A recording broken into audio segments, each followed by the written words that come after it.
My name is Josh Goodman. I have the pleasure and honor of managing the Sarasota County Division of Historical Resources. And one of the fabulous programs that we have, of course, is our Historical Marker Program. And I have to tell you, I'm a little bit greedy. I'm a little bit greedy because I like to save the absolute best part of these ceremonies for myself. And that is recognizing the hard work, not of staff, and not of the Historical Commission, even though their contributions and that of the County Commission, of course, are absolutely essential to this program. But what I love most about the Historical Marker Program in Sarasota County is that it is by and for the community. These markers can't go up without having strong involvement, and in many cases, the actual proposal itself must come from the community. And that is certainly the case with the marker that we're going to unveil today. And usually we pick one champion. There's one champion, one person who is always the steadfast, unwavering force behind making sure that these marker proposals happen. Miss Betty knows she's going to be one of those too. But in this case, we actually have two that we want to recognize today. Could I get Mr. Jim Christman to join us up on stage here? Who's going to manage my camera? Oh, we've got something for you. Bailey's going to do it. I got it covered. I got it. It's on. It's on. Thank you, Commissioner Manning. All right. Now, I have a couple of certificates for these folks. I want to read out what we have right here. And since they're the same certificate, we just changed out the names on there. We thought that would be appropriate. So I'll read them out once here. We've got Certificate of Appreciation issued to Ms. Betty Nugent, and then, of course, we'll have one for Jim Christman as well, in recognition of their unwavering, steadfast support for the William Goff Tamiami Lodge Historical Marker, dedicated on Tuesday, December 2nd, 2025, in Englewood, Florida. Doesn't that sound nice? Doesn't that sound nice to have one dedicated in Englewood? Let's get a few more, I would say. If anybody out there is listening, we need more Englewood marker proposals. It's up to you, Bailey. That one for you. And then Mr. Christman. And then I think folks are going to want to get a photo. Illuminating those stories that often go unrecognized. So thank you again, Betty, our wonderful Historical Commission, and our friends of the Sarasota County History Center, and of course, the fantastic staff of libraries and historical resources who are truly dedicated to this work. And we have other members from the county here today that we collaborate with, and we're so fortunate, and that includes our county communications team, folks from Parks, Recreation, and Natural Resources, and our facilities department who helped set up this whole ceremony. So we owe them a thanks as well. And again, I want to thank our board. Thank you.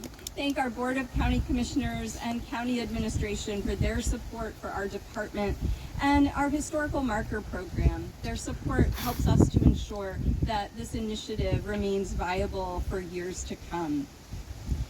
Of course, as we've said, we hope to see more historical markers in the future. I know we have someone in the audience who already has an idea, so please check with us and we'll give you more information about how that works.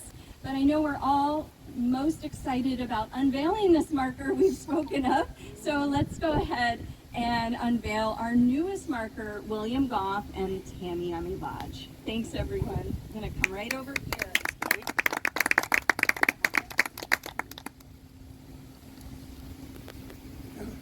Mr. Crispin, you want to get a hand on this too? Ready on a count of 1, 2.